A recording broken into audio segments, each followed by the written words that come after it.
आपके अपने channel bark में आपका स्वागत है। Hello friends, welcome to bark. आपका बार्क में स्वागत है। और आज हम जो टॉपिक कवर करने जा रहे हैं वो है वेनेजुएला क्राइसिस, जो 2025-26 में क्राइसिस हुई है वेनेजुएला में। इसके बारे में हम देखने वाले हैं। हमें उम्मीद है कि आपने पहले ही वेनेजुएला क्राइसिस पर काफी सारी वीडियो देख चुके होंगे और समझ भी चुके होंगे, लेकिन हमारा यहाँ काम है, क्योंकि हम इतना लेट से ये वीडियो बना रहे हैं, तो हमारा काम है आपको एग्जाम रेडी करा दें। अगर आप कोई भी एग्जाम देने जा रहे हैं जिसमें या तो सब्जेक्टिव या तो ऑब्जेक्टिव क्वेश्चन आती है और यहाँ से अगर आने की संभावना है, तो आपको इस वीडियो देखने के बाद कहीं और पढ़ने की आवश्यकता नहीं पड़ेगी, नोट्स भी आपको मिल जाएगी। सो यहाँ पर सिर्फ इसलिए हमने ये वीडियो बनाने का कोशिश किया है कि आपको एग्जाम के दृष्टिकोण से जो इम्पोर्टेंट चीजें हैं वो बताई जाए। पॉलिटिक्स से जो इम्पोर्टेंट चीजें हैं उसको छोड़ दिया जाए, या जो व्यू बटोरने के लिए जो वीडियो बनाई जा रही है या जो सेंसलाइजेशन ऑफ न्यूज है उसमें नहीं जाने के बजाय हम एग्जाम ओरिएंटेड आपको तैयार करना चाहते हैं। तो क्योंकि आपने ये वीडियो इस तरह का जो न्यूज है काफी डिटेल से कवर किया होगा, तो आपको समझने में शायद ज्यादा डिफिकल्ट नहीं होगी। हालांकि हम पूरा कोशिश करेंगे कि अच्छे से समय लेकर आपको समझाया जाए। तो क्या हुआ, ये तो आप जानते ही होंगे कि जो वेनेजुएला के राष्ट्रपति हैं ये मदुरो, और इनकी जो वाइफ हैं ये प्रेसिडेंट थे वेनेजुएला के, और उनकी ये पत्नी है यानी फर्स्ट लेडी है। इन दोनों को अमेरिका ने एक ओवर्ट ऑपरेशन किया वेनेजुएला में, और इन दोनों को वेनेजुएला से किडनैप करके उठा लिया गया और अमेरिका लाया गया। और अमेरिका ने ऐसा आरोप लगाया कि ये जो राष्ट्रपति हैं मदुरो वेनेजुएला के, ये नार्को टेररिज्म में इन्वॉल्व थे। नार्को टेररिज्म मतलब होता है, नार्को वर्ड है, टेररिज्म, टेररिज्म जो वर्ड है, नार्को वर्ड है, नार्कोटिक से आया है। यानी कि ये लोग जो नार्कोटिक्स हैं, जो नशा के नशीले पदार्थ हैं, उनका व्यापार करते थे, और उसी के बेसिस पर इसे इन्हें गिरफ्तार किया गया है। तो हम इसको डिटेल से पढ़ेंगे और एग्जाम से रिलेटेड जो भी पॉइंट है, चाहे वो मोनरो डॉक्ट्रिन हो, नार्को टेररिज्म हो, या और क्या वजह थी, ये तो अमेरिका के द्वारा हवाला दिया गया। ऑफिशियल स्टेटमेंट में बोला गया कि नार्को टेररिज्म वजह थी। जो रियल इश्यूज हैं, चाहे वो ऑयल रिजर्व्स हो वेनेजुएला में, चाहे वो रेयर अर्थ मिनरल्स हो वेनेजुएला में, या जो चाइना का वहां इन्वेस्टमेंट है, या और जो कारण है, जो छुपे कारण हैं, जो गहरे रहस्य हैं, उसके बारे में देखेंगे। मुनरो डॉक्ट्रिन के बारे में पढ़ेंगे।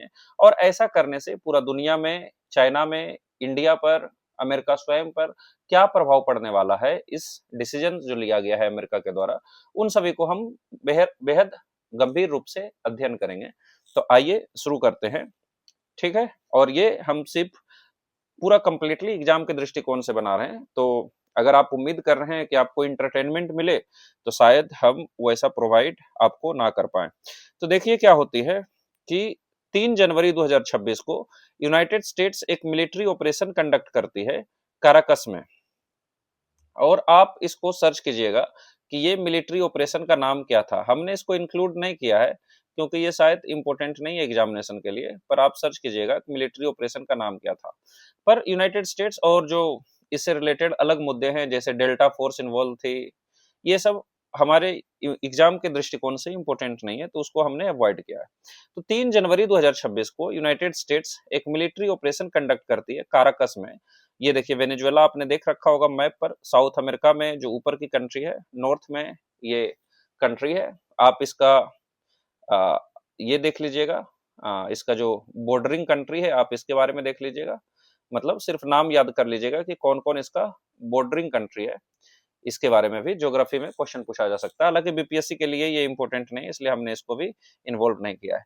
तो जो वेनेजुएला है, इसकी राजधानी कैराकस है, वहां से यूएसए के फोर्स गई और कैप्चर कर लिया वेनेजुएला के प्रेसिडेंट निकोलस मदुरो, और उनको यूएसए लाया गया अंडर नार्को टेररिज्म चार्जेस। तो नार्को टेररिज्म आप समझ गए होंगे, उस चार्ज पर इनको अमेरिका लाया गया है। ये एक ड्रास्टिक एस्केलेशन को दिखाता है यूएस वेनेजुएला रिलेशंस में, और इससे रीजनल जियोपॉलिटिक्स भी रिसेप होगी आगे, जिसके बारे में हम देखेंगे। पहले डिटेल से इसका इम्पैक्ट को देखें, उससे पहले हमें देखना होगा कि आखिर यूएस वेनेजुएला के रिलेशंस कैसे रहे हैं। तो 2007 से पहले यूएस और वेनेजुएला के रिलेशन काफी अच्छे थे। रिलेशंस ऑयल बेस्ड थी और ट्रांजैक्शनल थी, यानी व्यापारिक संबंध थे। यूएस या वेनेजुएला जो है यूएस को क्रूड ऑयल प्रोवाइड करती थी, हाँ, क्रूड ऑयल प्रोवाइड करती थी और उसके बदले में अमेरिका उसको पैसा देगी या अदर रिसोर्सेज को प्रोवाइड करेगी। So this was mainly transactional and oil based. Venezuela major crude supplier था यूएस का। कब से पहले? 2007 से पहले। 2007 में क्या परिवर्तन आती है? 2007 के बाद ये जो आपको दिख रहे हैं, ये राष्ट्रपति बनते हैं वेनेजुएला के। इनका नाम है ह्यूगो चावेज। ह्यूगो चावेज भी बोल सकते हैं। यानी 2007 से पहले अमेरिका और वेनेजुएला की संबंध अच्छी थी। वेनेजुएला क्रूड ऑयल प्रोवाइड करती थी अमेरिका को और अमेरिका इस बात से खुश था कि हमें उसे आसानी से सस्ते रेट पर क्रूड ऑयल यानी कि पेट्रोलियम मिल रही है। 2007 में जो प्रेसिडेंट है वो ह्यूगो चावेज बनते हैं और उसके बाद जब मदुरो बनते हैं प्रेसिडेंट, इन दोनों के शासनकाल में वेनेजुएला स्ट्रेटेजिक ऑटोनॉमी को फॉलो करता है। यानी वेनेजुएला कहता है कि हम अमेरिका का एक पपेट स्टेट नहीं रहेंगे, हम अपने इंटरनेशनल रिलेशंस में, अंतर्राष्ट्रीय संबंधों में आजाद हैं और हम आजादी से इन संबंधों का प्रवाहन करना चाहते हैं। यानी अब वेनेजुएला अपना जो द्विपक्षीय टाइज है, जो द्विपक्षीय संबंध है, चाइना से, रसिया से, ईरान से मजबूत करते हैं और इनको एक अल्टरनेटिव कंट्री के रूप में देखते हैं जहां पर ये अपना तेल को बेच सके, चाहे चाइना हो, रसिया हो, ईरान हो। इन सभी देशों में ह्यूगो चावेज जब 2007 में प्रेसिडेंट बनते हैं और बाद में मदुरो बनते हैं, तो इन देशों के साथ वो ज्यादा ट्रेड पर फोकस करते हैं। यूएस रिस्पोंड करती है सैंक्शन से, क्योंकि यूएस को अब पैसे की घटा लगने लगी।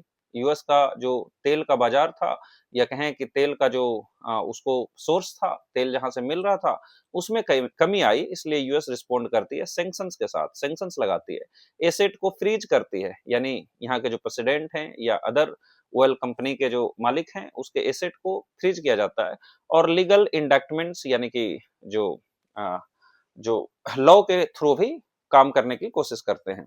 एक्सपोर्ट्स इस क्योंकि अमेरिका लगातार एक्शंस ले रही है, सैंक्शंस लगा रही है वेनेजुएला पर, तो एक्सपोर्ट्स वेनेजुएला की लगातार शिफ्ट कर रही है चाइना की तरफ। पहले जो अमेरिका की तरफ थी, यानी पहले जो वेनेजुएला अमेरिका को ऑयल सप्लाई करती थी, अब क्योंकि रिलेशंस खराब होने के बाद वेनेजुएला अमेरिका की जगह चाइना को प्रायोरिटी देती है और एक्सपोर्ट चाइना की तरफ शिफ्ट करती है और तेल जो वेनेजुएला की है, चाइना की मार्केट में जाती है।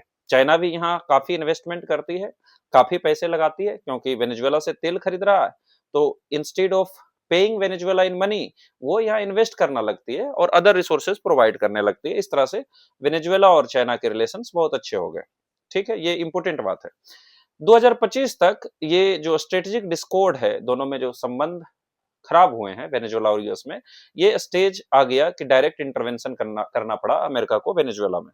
वेनेजुएलन प्रेसिडेंट निकोलस मदुरो और इनकी जो वाइफ है सिलिया फ्लोर्स, दोनों एक कोर्ट में ले जाए जा रहे हैं। देखिए ये और ये दोनों को किडनैप कर लिया गया।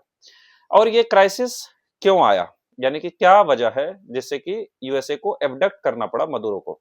एक तो हमने पहले समझा, हिस्टोरिकल परफेक्ट को समझा, जो ऐतिहासिक संबंध में गिरावट है यूएसए और वेनेजुएला में, उसको समझा। पर उसके अलावा भी कई पहलू हैं, उसके बारे में हम देखते हैं। पहला है, जितने भी डोमेस्टिक पॉलिटिकल और इकोनॉमिक ब्रेकडाउन किया गया है, सभी को धीरे धीरे समझाया गया। पहला है लेजिटिमेसी क्राइसिस। पहले कुछ मुद्दे ऐसे हैं जो कि वेनेजुएला के अंदर वो मुद्दे थे। वेनेजुएला में इस तरह से हालात थे कि अमेरिका वहां पर अटैक करता है, अमेरिका वहां की राष्ट्रपति को उठा लेता है, फिर भी वेनेजुएला में कोई भी रिवोल्ट देखने को नहीं मिलता है। फिर भी वेनेजुएला में जो पब्लिक क्राई है वो देखने को नहीं मिलता है, जनता सड़क पर नहीं उतरती है।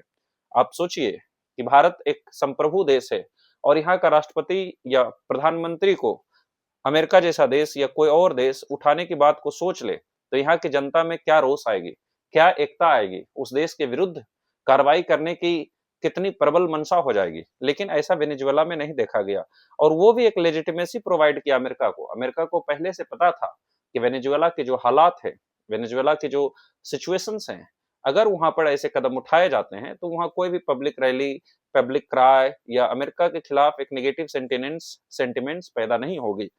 तो ऐसा क्या वजह थी वेनेजुएला में? पहला वही है लेजिटिमेसी क्राइसिस। जो इलेक्शंस होते थे वो कंटेस्टेड थे, यानी रिग्ड इलेक्शंस थे। इलेक्शंस प्योर नहीं थे, इलेक्शंस फेयर नहीं थे। फेयर इलेक्शन नहीं होने के कारण जो प्रेसिडेंट बन रहे थे उनकी लेजिटिमेसी क्वेश्चन किया जा सकता था। तो इन और इलेक्शन भी कॉन्टेस्टेड थी, और जो इंस्टीट्यूशंस थे डेमोक्रेटिक इंस्टीट्यूशंस उसको वीक कर दिया गया था दोनों चावेज और मदुरो के द्वारा। यानी ये जो प्रेसिडेंट बने चावेज और मदुरो, ये इलेक्शन को रिग करके, इलेक्शन में बेईमानी करके जीत जाते थे, जिसकी वजह से उनकी जो लेजिटिमेसी थी वेनेजुएला में कम थी। वहां की जनता इनको पसंद नहीं करती थी। इकोनॉमिक कोलेप्स हुई इन दोनों प्रेसिडेंट के अंदर। एक समय वहां oil 3 million barrels per day बनती थी, पर डे प्रोड्यूस होती थी। ऑयल का जो प्रोडक्शन है इतना होती थी।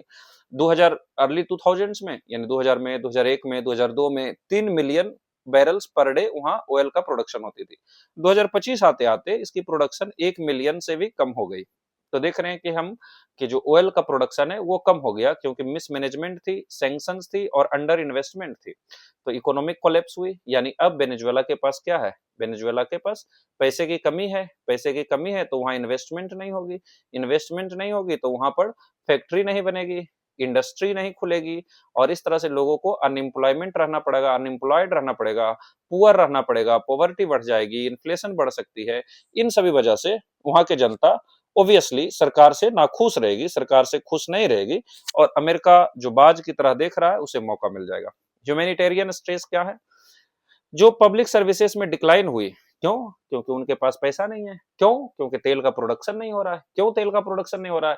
क्योंकि ये जो प्रेसिडेंट आए हैं, इलेक्शन को रीग करके आए हैं, वो अच्छे से इकोनॉमी को मैनेज नहीं कर पा रहे हैं। पॉवर्टी हाई है, शॉर्टेजेस इंटेंसिफाई हो गई, जिससे कि सोशल डिस्ट्रेस है, और इस तरह से एक ह्यूमैनिटेरियन स्ट्रेस है। ये जो इंटरनल प्रॉब्लम्स था वेनेजुएला के, यही लेजिटिमेसी प्रोवाइड किया और कॉन्फिडेंस दिया अमेरिका को ऐसा करने के लिए। अमेरिका पाकिस्तान में घुस करके ओसामा बिन लादेन की हत्या कर सकता है, पर अमेरिका भारत में कभी घुसने का जो डेयरिंग एक्ट है कभी नहीं कर सकता है, क्योंकि भारतीय जनता इस बात की उसे कभी परमिशन नहीं देगी, क्योंकि भारत की जनता फिलहाल लगभग खुश है, लगभग सेटिस्फाइड है, अपना जो लीडर है उससे अ, मतलब पसंद करती है, तभी तो वो बार बार लीडर बन रहा है, या दूसरे भी लीडर कोई आते हैं, कांग्रेस का आते हैं, तो क्योंकि जनता ने चाही तभी वो लीडर बने। तो इस तरह से भारत में ऐसा करना संभव है, भारत के लीडर को ऐसा करना संभव है, पर क्योंकि वेनेजुएला में इन सभी हालात थे, और उस जो लीडर थे तो उसको लेजिटिमेसी नहीं मिला हुआ था, जनता उसके खिलाफ आक्रोशित थे, नाराज थे, इसलिए जो अमेरिका है इसको करने का मौका मिला। वो एक वजह थी। वो वजह क्या थी? Internal problems of Venezuela. Venezuela के अंदर जो प्रॉब्लम थी, इकोनॉमिक प्रॉब्लम, सोशल प्रॉब्लम्स, या फिर जो पॉलिटिकल रीजंस थे, इलेक्शन रिग करते थे, एक वजह वो थी। दूसरा वजह है जो ऑयल का वजह है, पेट्रो डॉलर या स्ट्रेटेजिक कंट्रोल जो है, यानी ये जो वेनेजुएला के अंदर रिसोर्सेस हैं, ये दूसरी वजह है। पहला वजह क्या थी कि वेनेजुएला के अंदर कुछ ऐसे सिचुएशंस क्रिएट हुए जिससे कि वहां के लोग नाखुश थे और अमेरिका को एक मौका मिला।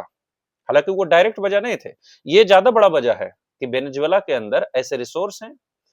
अब सपोज कीजिए वेनेजुएला के पास ये रिसोर्सेस रहती, जो आगे हम देखने वाले हैं, ऑयल का या और भी जितने भी रिसोर्सेस हैं वो रहती, लेकिन वेनेजुएला एक मजबूत डेमोक्रेटिक कंट्री रहती, तो क्या अमेरिका ऐसा कर पाता? नहीं। तो कहीं ना कहीं बेस में वेनेजुएला के अंदर जो सिचुएशंस थी, जो हमने पहले पढ़ा, वो भी एक कारण थी। दूसरा कारण हम पढ़ने जा रहे हैं कि वेनेजुएला पजेस करती है वर्ल्ड्स का लार्जेस्ट प्रूवन ऑयल रिजर्व।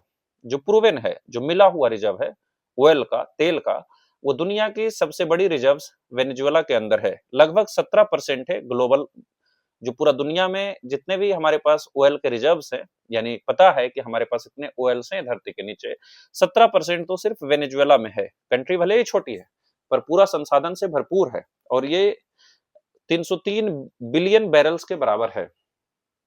इतना ज्यादा ऑयल होना वहां, ये अमेरिका के लिए क्या था? एक लालच था। अमेरिका चाहती थी इस ऑयल पर कंट्रोल करना, इसलिए वहां पर अटैक किया गया। तो वेनेजुएला पोजेस करती है वर्ल्ड्स का लार्जेस्ट प्रूवन ऑयल रिजर्व्स, और इसका प्रोडक्शन हालांकि बहुत कम थी, लेकिन ये है।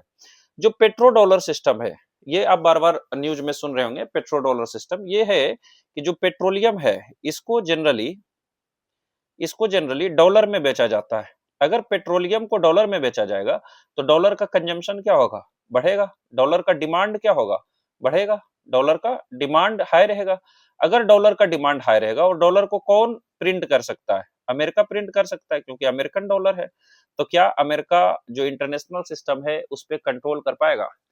इससे अमेरिका को डायरेक्ट फायदा होगा क्योंकि प्रिंट करने में एक छोटे से पैसा लगेगा, पर वो डॉलर का वैल्यू बहुत ज्यादा रहेगा। इससे अमेरिका को डायरेक्ट इकोनॉमिक बेनिफिट्स तो हो गई, साथ में अमेरिका का जलवा भी रहेगा, दबदबा भी रहेगा, क्योंकि उसका करेंसी पूरा दुनिया में एक्सेप्ट किया जा रहा है। अगर भारत का रुपया पूरा दुनिया में एक्सेप्ट किया जाए, यानी कि हमारा सिक्का चलने लगे, तो हमारा जलवा होगा। तो ये जो पेट्रोलियम है, इसका अगर डॉलर में खरीद बिक्री होती है तो डॉलर का वैल्यू बढ़ती है। पर वेनेजुएला ने क्या किया, जो हमने पहले भी देखा, कि ये वेनेजुएला अमेरिका को बेचने के बजाय ये वेनेजुएला पेट्रोलियम चाइना को बेचने लगा, रसिया को बेचने लगा, ईरान को बेचने लगा। और ये सभी कंट्री डॉलर में नहीं खरीदते थे पेट्रोलियम को, यानी कि अब डॉलर का डिमांड क्या हो जाएगी, कम हो जाएगी, क्योंकि ये सब कंट्री डॉलर में नहीं खरीदते हैं। क्योंकि जैसे चाइना ने वेनेजुएला से कुछ पेट्रोलियम लिया, तो चाइना उसको सर्विसेज प्रोवाइड कर देगी, चाइना उसको दूसरे रिसोर्सेज प्रोवाइड कर देगी, चाइना यहाँ इन्वेस्ट करेगी। तो डिमांड जो डॉलर का है वो कमेगा, और डिमांड जब डॉलर का कमेगा तो यूएसए का प्रॉफिट भी कमेगा, यूएसए का जलवा भी कमेगा, यूएसए का डोमिनेंस भी घटेगा। इसी को क्या कहते हैं, पेट्रो डॉलर सिस्टम कहते हैं। सिंपल मीनिंग है कि when petroleum is bought and sold in dollar, the dollars demand increases and hence the control of America over international economic system also enhances। और अगर ऐसा नहीं होता है तो उल्टा होती है। तो ओएल प्रीडोमिनेंटली किसमें प्राइस होती है, यूएस डॉलर में। जिससे कि यूएस क्या होता है, फाइनेंशियली डोमिनेंस होता है। डॉलर का शेयर देखिए घट रहा है।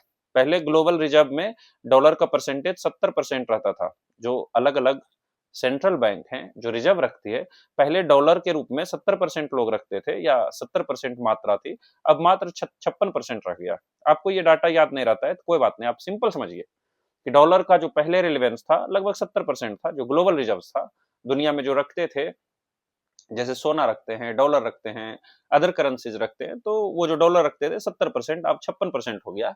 सिंपल कहने का मतलब कि dollars dominance is decreasing in the world, लेकिन अभी भी 56% है, तो अभी भी बहुत अधिक है। और इससे यूएसए, और अभी क्या हुआ, ये घट रहा है लगातार। उसकी एक वजह यूएसए ने क्या माना, ये जो वेनेजुएला है, जो पेट्रोलियम है, वो इन देशों को बेच रहे हैं और डॉलर में नहीं बेच रहे हैं, इससे अमेरिका को घटा हो रही है। इसलिए यूएसए को रीजन मिला कि कैप्चर किया जाए वेनेजुएलन ऑयल को, ताकि डॉलर फिर से डोमिनेंट हो जाए। ये पॉइंट आपको ज्यादा जगह नहीं मिलेगी। हमने काफी इस टॉपिक को गहराई से समझने के बाद इस पॉइंट को यहाँ इंक्लूड किया है कि ये भी एक इम्पोर्टेंट पॉइंट था। जो पेट्रो डॉलर सिस्टम है, ये भी एक इम्पोर्टेंट पॉइंट है। आपने इसको समझा होगा कि ये भी एक वजह थी अमेरिका को ऐसा एक्शन लेने में। आगे क्या है, Venezuela's heavy crude and export arrangements with China challenged aspect of this structure, motivating US strategic interest in regaining influence over export। ये तो हम देख लिए हैं। हालांकि हमने हाल फिलहाल यह भी पढ़ा, चलिए उसको रहने देते हैं, उतना इम्पोर्टेंट बात नहीं है।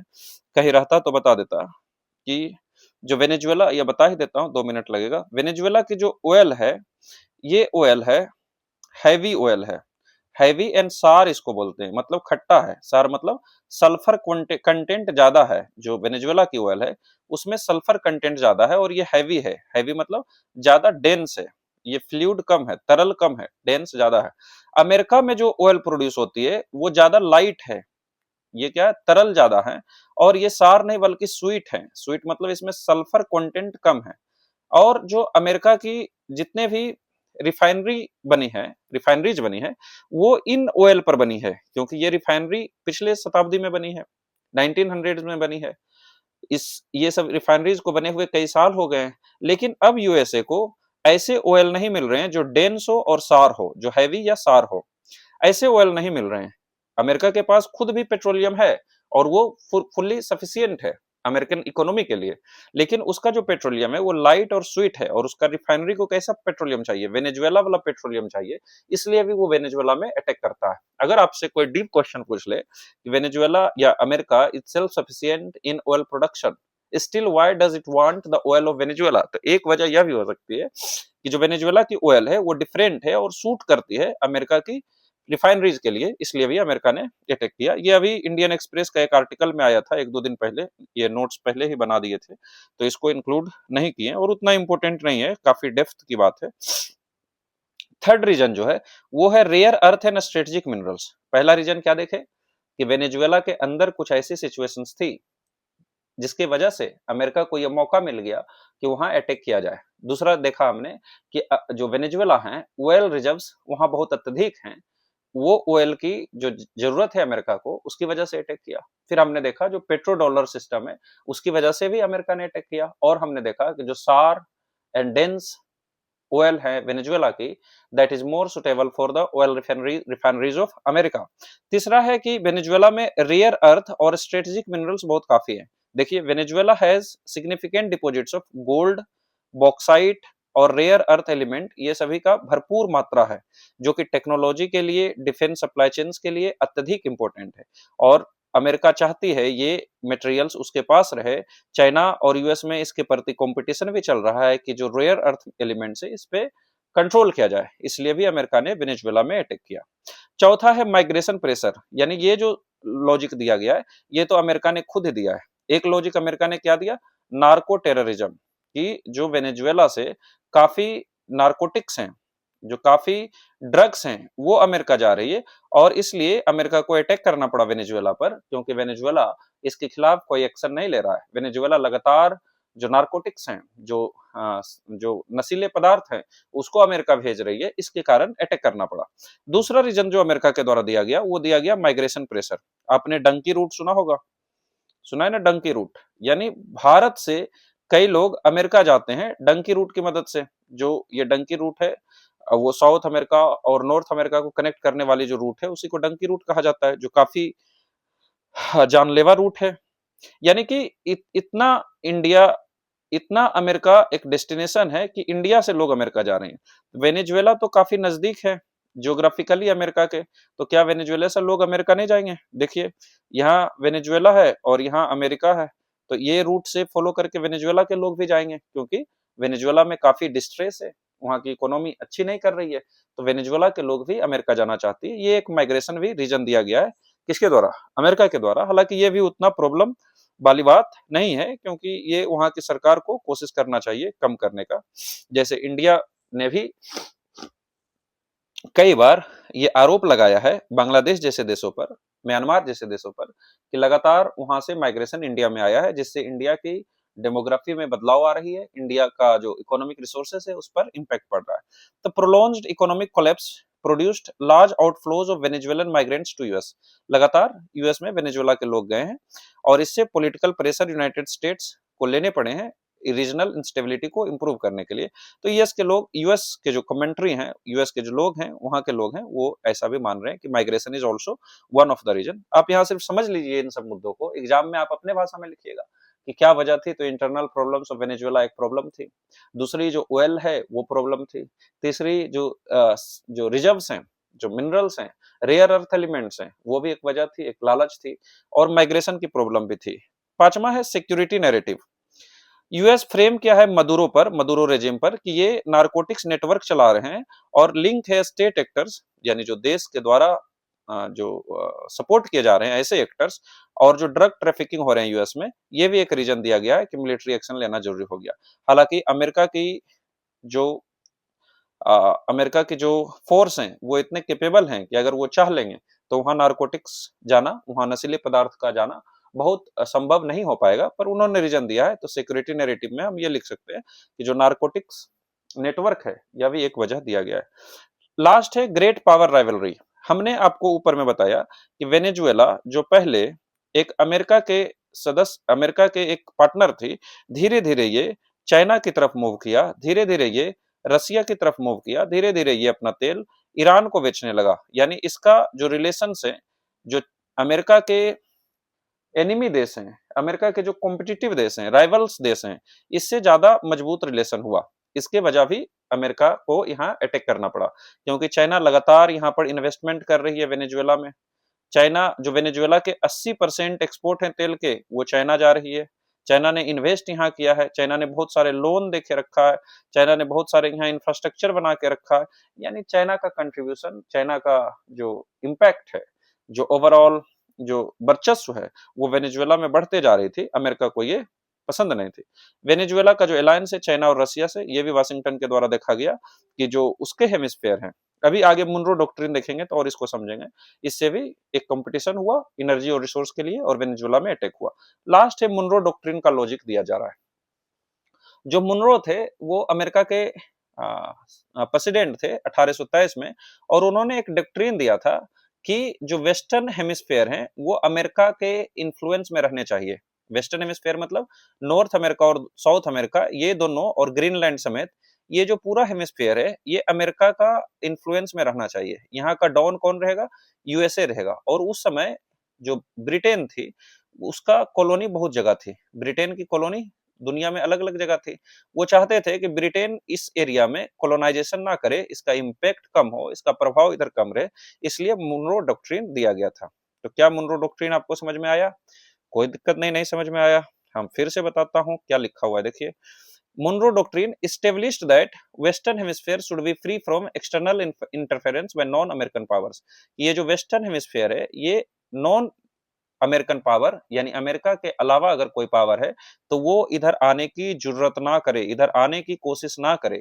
यानी कहने का सिंपल मतलब है कि मुनरो ने कहा कि जो वेस्टर्न नॉर्थ अमेरिका और साउथ अमेरिका है यहाँ सिर्फ अमेरिका की दादागिरी चलेगी, यहाँ सिर्फ अमेरिका का दबदबा चलेगा, यहाँ सिर्फ अमेरिका का दबदबा है, दबदबा रहेगा, बना रहेगा। इसलिए इसको मुनरो डॉक्ट्रिन कहते हैं। तो ऐसा माना जाता है क्योंकि वेनेजुएला में चाइना का इम्पैक्ट बढ़ रहा था। वेनेजुएला में जो वेनेजुएला है यहाँ पर चाइना की इम्पैक्ट बढ़ रही थी, यहाँ पर रसिया की इम्पैक्ट बढ़ रही थी, इसलिए मुनरो डॉक्ट्रिन को रिवाइव किया गया और बोला गया कि यहाँ पर इन सभी देशों का रिवाइवल नहीं होना चाहिए, ज्यादा इन्फ्लुएंस नहीं होना चाहिए, अमेरिका का इन्फ्लुएंस होना चाहिए, इसलिए अटैक किया गया। हालांकि वो कोलोनियलिज्म के क्षेत्र में बात की गई थी, वो अटैक के बारे में बात की गई थी। यहाँ जो है चाइना वेनेजुएला में अटैक नहीं किया, सिर्फ इकोनॉमी को बनाने की बात की, इकोनॉमी में सिर्फ कंट्रीब्यूशन इन्वेस्टमेंट करने की बात की। पर फिर भी इस जो मुनरो डॉक्ट्रिन है उससे लिंक करके ये मुद्दा को देखा जाता है, और कभी कभी इनफॉर्मल रूप से इसे डोनरो डॉक्ट्रिन भी कहा जाता है। क्या कहा जाता है? डोनरो डॉक्ट्रिन। ऐसा क्यों कहा जाता है? क्योंकि वो मुनरो थे, अभी डोनाल्ड ट्रंप है इसलिए डोनरो बना दिया गया है। ये अनऑफिशियल वर्ड है इसलिए इसको हमने शामिल नहीं किया है, पर आपको बता दिया कि एनालिस्ट क्या डिस्क्राइब करते हैं, revived Monroe doctrine logic where US seeks to limit influence of extra regional powers. कि यूएस चाहती है कि चाइना और रसिया का इन्फ्लुएंस इसके रीजनल क्षेत्र में ना हो, वेस्टर्न हेमिस्फीयर में ना हो, अपने एरिया में डाउन रहिए। तो वो भी एक वजह थी। यानी कि हम कुल मिला के बहुत सारे रीजन्स पढ़े, उसमें जो इंटरनल प्रॉब्लम्स है वेनेजुएला में इसके बारे में पढ़ा। हमने ये भी पढ़ा कि कैसे जो पेट्रो डॉलर सिस्टम है ये भी एक रीजन है। हमने पढ़ा कि ऑयल रिजर्व्स जो वेनेजुएला में है लार्जेस्ट है, और वर्ल्ड का 17% ऑयल रिजर्व वेनेजुएला में, ये भी कारण है। जो रेयर अर्थ एलिमेंट्स है, गोल्ड है और अदर जो मेटल्स हैं, ये भी एक रीजन है। और हमने पढ़ा कि कैसे मुनरो डॉक्ट्रिन जो लागू किया जा रहा है फिर से, उसको भी पढ़ा। हमने देखा कि चाइना का जो वर्चस्व बढ़ रहा है तो ग्लोबल एक कंपटीशन हुआ ग्लोबल पावर्स के बीच में और वेनेजुएला पिस गया। इस तरह से हमने काफी रीजन्स को पढ़ा। आप इसको 4-5 रीजन्स को अगर आप गिना देते हैं तो आपका आंसर कंप्लीट हो जाएगा कोई भी एग्जाम में। ठीक है, अब देखते हैं कि क्या इसका इम्पैक्ट होगा दुनिया के अलग अलग क्षेत्र में, एनर्जी मार्केट में क्या इम्पैक्ट होगा। अमेरिका ने क्योंकि अटैक किया है वेनेजुएला में और इसलिए वहां के जो तेल हैं उस पर अमेरिका का कंट्रोल हो जाएगा। इसलिए वेनेजुएलन ऑयल जो है जो कम प्रोड्यूस हो रही थी और जो इंटरनेशनल मार्केट थी उसमें कम आ पा रही थी, अब वो आएगी और इससे जो ग्लोबल क्रूड फ्लो है, ग्लोबल जो ऑयल है उसका जो फ्लो है उस पर इफेक्ट पड़ेगा। ऐसा संभव हो सकता है कि अगर वेनेजुएला में लार्ज प्रोडक्शन हो ऑयल का, जो कि समय अच्छा खासा लगना चाहिए, लेकिन अगर लार्ज प्रोडक्शन होती है वेनेजुएलन ऑयल की और वो ग्लोबल सप्लाई का हिस्सा बनती है यानी ग्लोबल मार्केट में आती है, तो इससे जो तेल है, ऑयल की प्राइसेस में कमी आ सकती है। ऐसा हो सकता है। हालांकि प्रोडक्शन कैपेसिटी अभी वीक है, यानी कि इतना आसानी से प्रोडक्शन बढ़ाना वहां संभव नहीं है। इंटरनेशनल लॉ पर क्या इंपैक्ट पड़ेगी? ये सोवर्निटी पर क्वेश्चन उठाती है, यूनिलेटरल मिलिट्री एक्शन पर क्वेश्चन उठाती है। ऐसा क्वेश्चन उठाती है, क्या एक देश जो पावरफुल है एक दूसरे देश जो छोटे हैं उस पे यूनिलेटरली मिलिट्री एक्शन ले सकती है? क्या इसकी सोवर्निटी की कोई चिंता नहीं है? क्या ये देश को गुलाम फिर से बनाया जाएगा? क्या ये देश का प्रेसिडेंट को उठाकर किडनैप कर लिया जाएगा? क्या ये देश की खुद की कोई इज्जत नहीं है? क्या अब आगे इसको फॉलो करके चाइना भी ताइवान पर अटैक करेगी? या इंडिया को भी पाकिस्तान पर अटैक करके पाकिस्तान को मिला लेना चाहिए? Etcetera all these questions are there. पर हालांकि इसमें कोई प्रैक्टिकलिटी नहीं है। ये हमेशा से होते आया है। जो पावरफुल देश है वो वीक देश पर अटैक करते हैं, जैसा रसिया ने यूक्रेन पर किया। लेकिन इससे इम्पैक्ट क्या पड़ेगी कि जो वर्ल्ड ऑर्डर थी जो उसमें कमी आएगी। वर्ल्ड ऑर्डर अब ज्यादा मजबूत नहीं रह पाएगी। दूसरे देश भी अगर इस कदम को उठाते हैं तो अमेरिका तो कम से कम कुछ नहीं बोल पाएगा। आगे है लेटिन अमेरिका पर क्या असर पड़ेगी। जो रीजनल रिस्पॉन्स है ये डिवाइडेड है, यानी कि माइग्रेशन प्रेशर अभी भी है, यानी दूसरे दूसरे देशों से अमेरिका में माइग्रेशन अभी भी जा रही है। पॉलिटिकल पोलराइजेशन हो सकती है, कुछ देश सपोर्ट कर सकती है अमेरिका की, कुछ देश सपोर्ट कर सकती है वेनेजुएला की। तो लेटिन अमेरिका में भी एक जो फ्रेगमेंटेड पॉलिटी है उसको देखने को मिल सकता है। मेजर पावर्स का गेम ये था, हमने पहले देखा। यूनाइटेड स्टेट का गेम क्या है इसमें? वो चाहती है कि इन्होंने तो लॉजिक दिया है, सिक्योरिटी और रिसोर्स एक्सेस तो मिलेगा ही, स्ट्रेटेजिक डोमिनेंस होगा इस इंटरवेंशन से। जो इंटरवेंशन वेनेजुएला में किया है अमेरिका, उससे क्या फायदा मिलेगी? सिक्योरिटी, मतलब कि अब ज्यादा मजबूत दिख रही है अमेरिका। लोगों में अमेरिका के प्रति अलग देशों में भय रह सकती है, उसकी प्रेस्टीज, उसका डर बढ़ सकता है। रिसोर्स से एक्सेस मिलेगा, ऑयल मिलेगा, वहां के मेटल्स मिलेंगे और स्ट्रेटेजिक डोमिनेंस होगा। वो चाहती है कि वेनेजुएलन ऑयल जो है वो अमेरिका की जो एनर्जी मार्केट है उसमें आ जाए, और अमेरिका इससे फायदा कमाना चाहती है। चाइना का क्या है? ये कंसर्न है चाइना कि इसका इन्फ्लुएंस अब वेनेजुएला में घट जाएगी। ये वेनेजुएला में पहले किसका इम्पैक्ट थी? चाइना की। चाइना यहाँ आसानी से ट्रेड कर रही थी, इतना कि वेनेजुएला की 80% ऑयल चाइना जा रही थी। चाइना ने भी यहाँ खूब इन्वेस्टमेंट कर रखी थी, खूब पैसा दे रखी थी। अभी अटैक के पिछले ही दिन चाइना के ऑफिसर्स मुद्रों से मिले थे। यानी चाइना की इन्फ्लुएंस क्या हो जाएगी? कम हो जाएगी वेनेजुएला में। इसका जो ऑयल एक्सेस था उसमें भी कमी आएगा, क्योंकि अब वेनेजुएला से तो इसे तेल मिलने से रहा, और जियोपॉलिटिकल पोजीशन को भी चैलेंज करने को मिला है। जो चाइना है ये अब अमेरिका ने दिखाया है कि कैसे चाइना को आसानी से वो निकाल के बाहर फेंक सकता है, और चाइना कुछ बोल भी नहीं पा रहा है। तो चाइना की जो पोजीशन है वो वीक हुई है। इंडिया को क्या इससे असर पड़ा है? लिमिटेड डायरेक्ट एक्सपोजर, क्योंकि हम पहले ही वेनेजुएला से तेल या अन्य पदार्थों का ट्रेड बहुत कम मात्रा में कर रहे थे, इसलिए डायरेक्ट एक्सपोजर तो हमें नहीं है। इंडिया इंडोर्स करती है peace, dialogue and respect for sovereignty और नॉन इंटरवेंशन पॉलिसी, यानी हमें इंटरवीन नहीं करना चाहिए किसी देश में, पीस से काम लेना चाहिए, डायलॉग होना चाहिए, रिस्पेक्ट सोवर्निटी का होना चाहिए। हमने जो नाप तोल के बोल दिया है, जिससे ना तो अमेरिका को खराब लगे, ना तो वेनेजुएला को खराब लगे, ना ही ऐसे ताकतों को शक्ति मिले। मतलब इंडिया कुल मिला के चुप्पी साधे हुए है इस मुद्दा पर, जो कि होना भी चाहिए, क्योंकि हमारे खुद के बहुत सारे इंटरनल मुद्दे हैं। ठीक है, इंडिया का ऑफिशियल स्टैंड क्या है? इंडिया एम्फेसाइज क्या है? रिस्ट्रेंट रखना चाहिए, ऐसे कदम नहीं उठाना चाहिए। डायलॉग हो, रिस्पेक्ट फॉर सोवर्निटी हो, इंटरनेशनल लॉ का सम्मान हो, सपोर्ट यूनिलेटरल मिलिट्री एक्शन को हम नहीं करते हैं। और इंडिया का जो लॉन्ग स्टैंडिंग फॉरेन पॉलिसी है कि स्ट्रेटेजिक ऑटोनॉमी होना चाहिए। हम एक मुद्दा को एक बार में देखेंगे, यानी कि किसी देश का लगातार फेवर या लगातार ओपोजिशन नहीं करेंगे, मल्टीलेटरल एंगेजमेंट करेंगे। वही सब मुद्दा भारत ने रिपीट कर दिया है, कोई खास स्टैंड नहीं लिया है। और इससे जो कुछ भारत के चाहने वाले हैं, जैसे ध्रुव राठी एक्सेट्रा, वो इससे खपा है, क्योंकि उसे इंटरनेशनल रिलेशंस की समझ नहीं है। ऐसा हमारा ऑफिशियल स्टैंड रहना बहुत जरूरी था, because we can not take any action against USA. आखिर हमें रियलिटी में जीना पड़ेगा, हमारा इकोनॉमी को देखना पड़ेगा, हमारा जो डोमेस्टिक नीड से इसको देखना पड़ेगा, और उसी के हिसाब से हम कुछ भी एक्शन ले सकते हैं। क्योंकि कोई भी देश अमेरिका के खिलाफ कुछ नहीं बोल रहा है, तो हम ऐसा नहीं कर सकते हैं कि आउटराइट क्रिटिसिज्म करें अमेरिका का, और जो पहले से जो रिलेशंस हमारे वर्सन हो रहे हैं उसको और खराब कर ले। तो ये ऑफिशियल स्टैंड काफी अच्छा है, और जो एक्सपर्ट्स हैं इंटरनेशनल रिलेशंस में वो मान रहे हैं कि भारत का कदम सराहनीय है, और ऐसा ही होना चाहिए। एक बैलेंस्ड होना चाहिए, मिडिल पाथ में होना चाहिए, कि हम बोले कि ऐसा एक्शन नहीं लेना चाहिए। पीस हो, पूरा दुनिया में शांति हो, अमन हो, चैन हो, ना कि हम दूसरे देशों से उलझ पड़े, क्योंकि उन्होंने अमेरिका ने वेनेजुएला पर अटैक किया है। तो खैर आप इसको अच्छे से समझते होंगे। वे फॉरवर्ड इंडिया के लिए क्या है? इंडिया को क्या करना चाहिए?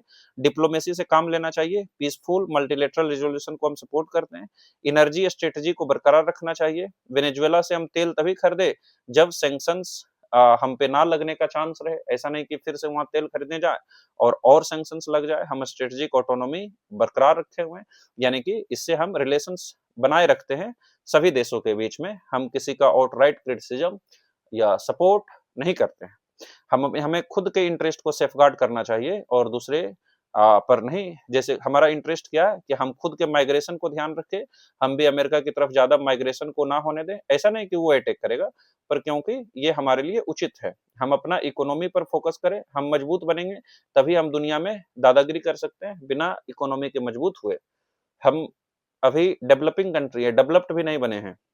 हमारे यहाँ पॉवर्टी इतना हाई है, हमारे यहाँ पॉवर्टी इतना हाई है, हमारे यहाँ जो एनीमिया है इतना हाई है, हमारे यहाँ स्टंटिंग इतना हाई है, बच्चे की स्थिति उतना अच्छी नहीं है, जो लिटरेसी लेवल है वो भी अभी कम है, पॉपुलेशन एक्सप्लोजन है। भारत के पास अनेक स्वयं के मुद्दे हैं। हमारे यहाँ इंडस्ट्री बहुत कम है, समझ रहे, हमारे यहाँ कृषि बैकवर्ड है। तो हमारे पास जब तक ये सभी मुद्दे हैं और हम एक मजबूत कंट्री नहीं बन जाते हैं, हम कोई भी उस तरह के कदम नहीं उठा सकते हैं जहां पर हम इतने बड़े देश को डायरेक्ट चैलेंज करें, वो भी जहां पर हमारा खुद का मुद्दा नहीं हो। आप समझ रहे हैं ऐसा डिसीजन लेना भारत के लिए क्यों जरूरी है? क्योंकि आप आंसर आपको लिखना है एग्जाम में, तो आपको ऐसा ही स्टैंड लेना पड़ेगा। कंक्लूजन आप देख लीजिएगा, उसी को सम अप कर दिया गया है। तो हमने इस टॉपिक को, जो कि काफी इंपॉर्टेंट है और ये one of the most important topic है और ये किसी भी एग्जाम में आने की इसकी प्रबल संभावना है, इसको हमने पढ़ा और समझा और काफी गहराई में जाना। तो वो आज के लिए इतना ही। तब तक के लिए आप लोग हंसते रहिए, मुस्कुराते रहिए और देखते रहिए हमारा ही चैनल। धन्यवाद।